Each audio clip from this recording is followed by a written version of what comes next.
पश्चिम बंगाल की ऐतिहासिक विश्व भारती यूनिवर्सिटी के दीक्षांत समारोह में हिस्सा लिया।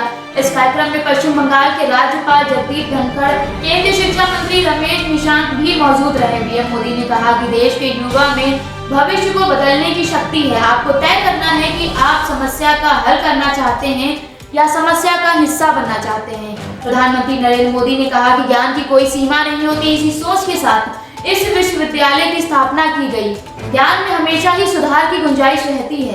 पीएम मोदी ने कहा कि सत्ता में रहते हुए संवेदनशील रहना जरूरी होता है। ऐसे ही हर विद्वान को जिम्मेदार होना पड़ता है। पीएम मोदी ने कहा कि जो लोग दुनिया में आतंक फैला रहे हैं उनमें भी शिक्षित लोग हैं। आगे पीएम मोदी ने कहा कि हमें सोचना होगा कि हम समस्या बनना चाहते हैं या फिर समाधान करना चाहते हैं। अगर आपकी नीयत साफ है तो आपका हर आचरण कोई ना कोई समाधान जरूर निकाल लेगा। प्रधानमंत्री ने गांधीवादी धर्मपाल के एक हिस्से का जिक्र किया। पीएम मोदी ने बताया कि 1820 में भारत की साक्षरता का दर काफी ऊंची थी। तब गांवों में गुरुकुल मंदिर में पढ़ाई अधिक होती थी। पीएम मोदी ने कहा कि ब्रिटिश शिक्षा पद्धति भारत में थोपे जाने से पहले थॉमस मुनरो ने माना था कि हमारी शिक्षा व्यवस्था शानदार है, लेकिन उसके बाद के कालखंड में लगातार शिक्षा के क्षेत्र को उतना बल नहीं मिल पाया।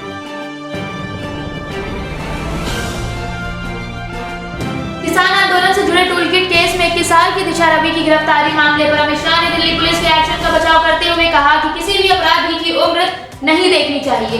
किसान आंदोलन में खालिस्तानी लिंक से लेकर टूलकिट तक के मसले पर हो रही जांच के सवाल पर अमित शाह ने कहा कि मैं इस केस की मेरिट में नहीं जाता हूं। पुलिस अपने हिसाब से काम कर रही है। यदि कोई व्यक्ति कोई अपराध करता है तो उसकी उम्र या पेशा पूछना चाहिए क्या? ऐसा करना गलत है। दिल्ली पुलिस इस मामले में पूरी जिम्मेदारी और प्रोफेशनल तरीके से काम कर रही है। यही नहीं, सवाल उठाने वालों पर अमित शाह ने तीखा हमला बोलते हुए कहा, यदि कल कोई व्यक्ति बड़ा गुनाह कर देता है तो क्या यह कहा जाएगा कि क्यों किसान, प्रोफेसर और नेताओं पर केस दर्ज हुआ है? उन्होंने कहा कि जेंडर, प्रोफेशन और उम्र के आधार पर दर्ज नहीं किया जाएगा केस। एक नया फैशन चल गया है। यदि कोई गलत एफआईआर है तो आप कोर्ट जा सकते हैं। 21 साल की उम्र के तो तमाम लोग हैं, लेकिन दिशा रवि को ही क्यों अरेस्ट किया गया है? दिल्ली पुलिस प्रोफेशनल काम कर रही है। इसके खिलाफ अदालत खुली है और वहां चले जाना चाहिए। उन्होंने कहा कि कानूनी मामलों में सवाल उठाने का आजकल नया फैशन चल रहा है। मीडिया भी इससे पीछे पीछे चलने लगा है। आगे उन्होंने कहा कि यदि कोई प्रोफेशनल ढंग से काम हो रहा है तो उस पर सवाल नहीं उठाना चाहिए। यदि आपको लगता है कि एफआईआर गलत है तो फिर कोर्ट का दरवाजा खटखटाना चाहिए।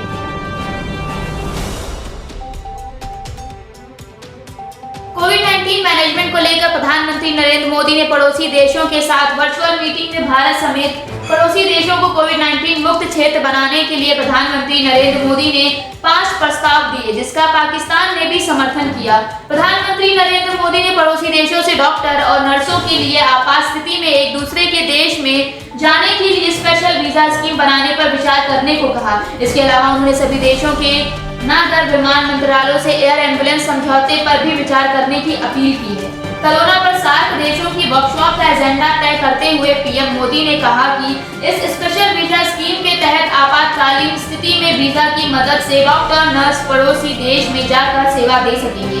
प्रधानमंत्री ने आपसी सहयोग को कोविड के खात्मे के साथ भावी सहयोग के लिए महत्वपूर्ण बताया है। पड़ोसी देश के साथ गुरुवार को वीडियो कॉन्फ्रेंसिंग के जरिए कोविड-19 मैनेजमेंट की वर्कशॉप को संबोधित करते हुए पीएम मोदी ने पड़ोसी देशों के साथ कोविड-19 से लड़ने की तैयारी को लेकर चर्चा की। पीएम मोदी ने कोविड-19 कोरोना वैक्सीन और जनसंख्या आदि से जुड़े डेटा को लेकर एक रीजनल प्लेटफॉर्म बनाने की भी बात कही। इस प्लेटफॉर्म के जरिए सभी देश अपना डाटा जमा करेंगे और इसके प्रभाव को लेकर अध्ययन किया जाएगा। पीएम मोदी ने सदस्य देशों के नागरिक उड्डयन मंत्रालयों से चिकित्सा के लिए क्षेत्रीय एयर एम्बुलेंस समझौते का समन्वय करने की भी सिफारिश की है। इसके अलावा उन्होंने ये भी सुझाव दिया कि हम अपनी आबादी के बीच कोरोना टीकों की प्रभावशीलता के बारे में डेटा के मिलान, संकलन और अध्ययन के लिए एक क्षेत्रीय मंच बना सकते हैं। उन्होंने भविष्य में महामारी को रोकने के लिए प्रौद्योगिकी संचालित महामारी विज्ञान को बढ़ावा देने के लिए एक क्षेत्रीय नेटवर्क बनाने का भी सुझाव दिया है।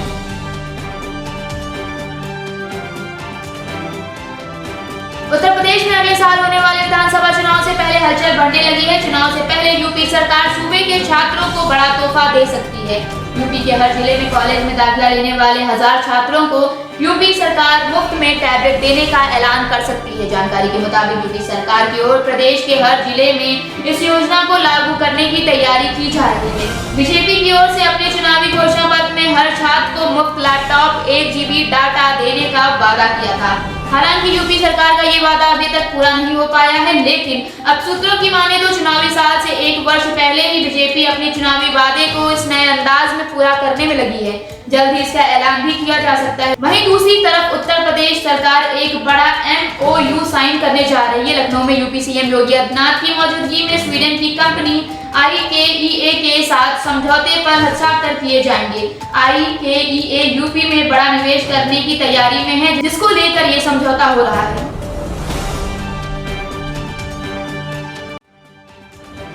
दिल्ली सरकार के एक सर्वे से पता चला है कि मुफ्त बिजली और पानी की आपूर्ति सहित विभिन्न योजनाओं का लाभ उठा रहे सभी परिवारों को हर महीने औसतन 2464 रुपए तक की बचत हो रही है। एक वरिष्ठ अधिकारी ने कहा कि योजना विभाग द्वारा किए गए सर्वे से पता चला है कि एक घर में 0 या सब्सिडी वाले बिजली बिल के कारण 715 रुपए की बचत हो रही है। वहीं सरकारी अस्पतालों में इलाज पर 693 रुपए, मुफ्त सार्वजनिक शिक्षा पर 554 रुपए और एक महीने में पानी के बिल पर औसतन 255 रुपए की बचत हो रही है। उन्होंने कहा कि राजधानी के घरों में महिला यात्रियों के लिए मुफ्त सार्वजनिक बसों की वजह से 247 रुपए की बचत हो रही है। सर्वे में दिल्ली सरकार की विभिन्न योजनाओं के तहत 3450 परिवारों को सब्सिडी का लाभ दिया गया है। राजधानी के सभी 11 जिलों में से अनअधिकृत कॉलोनियों, JJ क्लस्टर, पुनर्वास कॉलोनियों, नियोजित कॉलोनियों और नियोजित आवास समितियों के लगभग 300 निवासी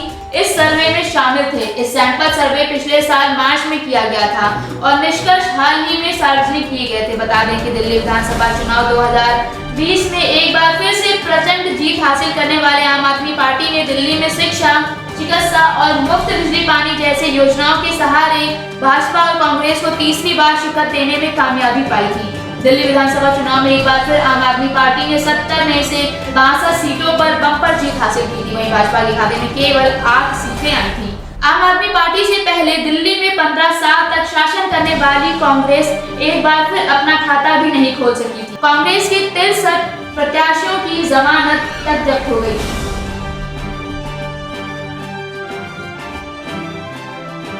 पेट्रोल डीजल के दामों में बढ़ोतरी जारी। लगातार 11वें दिन गुरुवार को भी तेल कंपनियों ने पेट्रोल डीजल के दाम में बढ़त जारी रखी।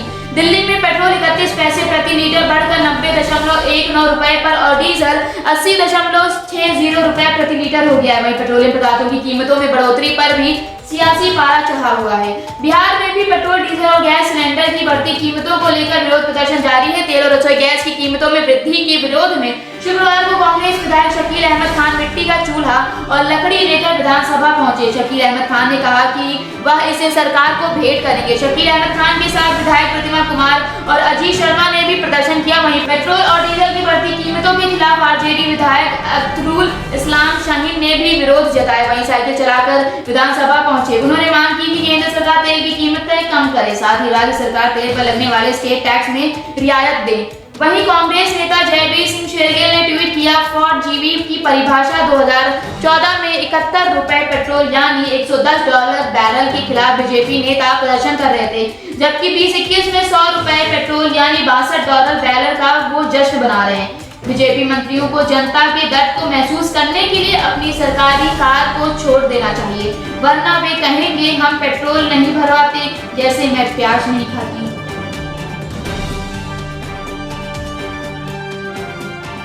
दिल्ली मेरठ एक्सप्रेसवे पर निर्माण कार्य लगभग पूरा हो चुका है। 15 मार्च को निर्माणाधीन company JR infra project limited expressway को NHAI को हैंडओवर कर देगी। उसी दिन से टोल वसूलने की भी तैयारी है। 32 किलोमीटर दासना मेरठ एक्सप्रेसवे पर 98% कार्य पूरा हो चुका है। यहाँ वाहन भी दौड़ने लगे हैं, लेकिन स्ट्रीट लाइट के कार्य में समय लग रहा है।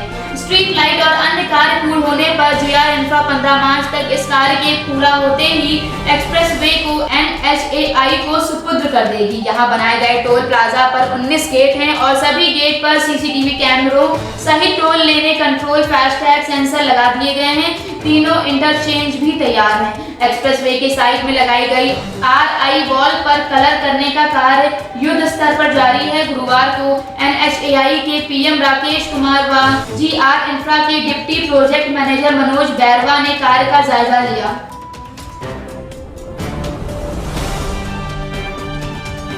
IPL का 14वां सीजन अप्रैल में शुरू होना है। IPL का शेड्यूल अभी तक फिलहाल जारी नहीं किया गया है, लेकिन ऐसा माना जा रहा है कि IPL अप्रैल से जून के बीच में खेला जा सकता है। IPL के 14वें सीजन के लिए खिलाड़ियों का ऑक्शन 18 फरवरी को चेन्नई में हुआ। IPL में दक्षिण अफ्रीकी क्रिकेटरों की उपलब्धता को लेकर काफी चर्चा हो रही है। पाकिस्तान क्रिकेट टीम को अप्रैल में दक्षिण अफ्रीकी दौरे पर जाना है। इसी बीच दिल्ली कैपिटल्स के तेज गेंदबाज कगिसो रबाडा ने अपनी उपलब्धता को लेकर कहा, मैं IPL का पहला सप्ताह छोड़ सकता हूं। IPL का शेड्यूल पाकिस्तान दौरे के साथ क्लैश करता है। देश सबसे पहले आता है। मुझे भी अभी दिल्ली कैपिटल्स के लिए खेलना पसंद है और भारत में यह मेरा पहला घर है।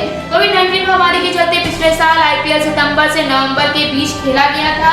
IPL का आयोजन भारत की जगह यूनाइटेड अरब अमीरात में हुआ था। इस बार पूरी उम्मीद है कि IPL भारत में ही खेला जाएगा और साथ ही स्टेडियम में फैंस को आने की अनुमति भी मिलेगी।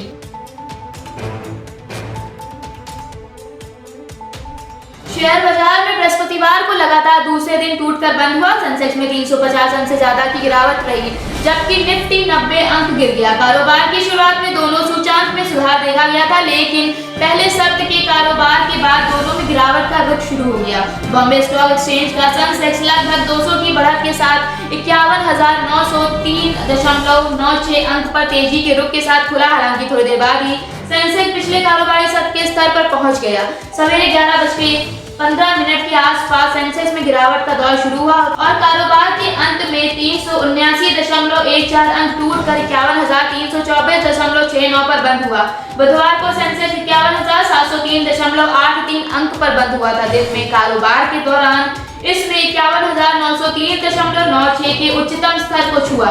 सेंसेक्स और निफ्टी दोनों पर ही निवेशकों का मिला-जुला रुख देखा गया। वैश्विक संकेतों के कमजोर रहने, डॉलर के टूटने से बाजार में निवेशकों की धारणा सावधानी भरी है।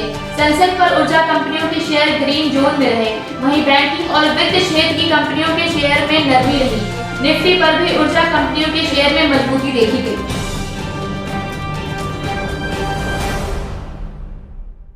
पूर्वी लद्दाख में पैंगोंग लेक के करीब के इलाकों से सेनाएं हट चुकी हैं। सेना के सूत्रों ने कहा कि झील के दक्षिणी दिशा की तरफ पड़ने वाले रेजोंगला और रेशिनला इलाकों से भी चीनी सेना के पीछे हटने की प्रक्रिया शुरू हो गई है।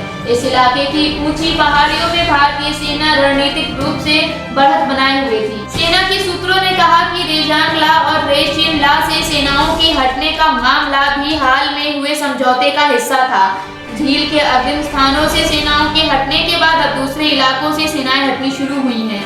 सेना के सूत्रों ने कहा कि दोनों पक्षों द्वारा प्रक्रिया की पुष्टि के बाद वरिष्ठ सैन्य कमांडरों की 10वें दौर की वार्ता आयोजित की जाएगी, जिसमें गश्त और टकराव वाले अन्य स्थानों को लेकर चर्चा की जाएगी। बता दें कि मैक्सर टेक्नोलॉजी द्वारा जारी तस्वीरों में पैंगोंग झील के वे इलाके खाली दिख रहे हैं जहां पहले भारत और चीन की सेनाएं आमने सामने तैनात थी। दोनों देशों की सेनाओं की तरफ से 10 फरवरी से पीछे हटने की प्रक्रिया शुरू हुई थी। सेना के सूत्रों ने कहा कि सेनाओं के पीछे हटने का कार्य तय समझौते के तहत तेजी से हो रहा है। अगले 2-3 दिनों में ये पूरी तरह से खत्म हो जाएगी और अगले सप्ताह वरिष्ठ सैन्य कमांडरों की बैठक होने की संभावना है।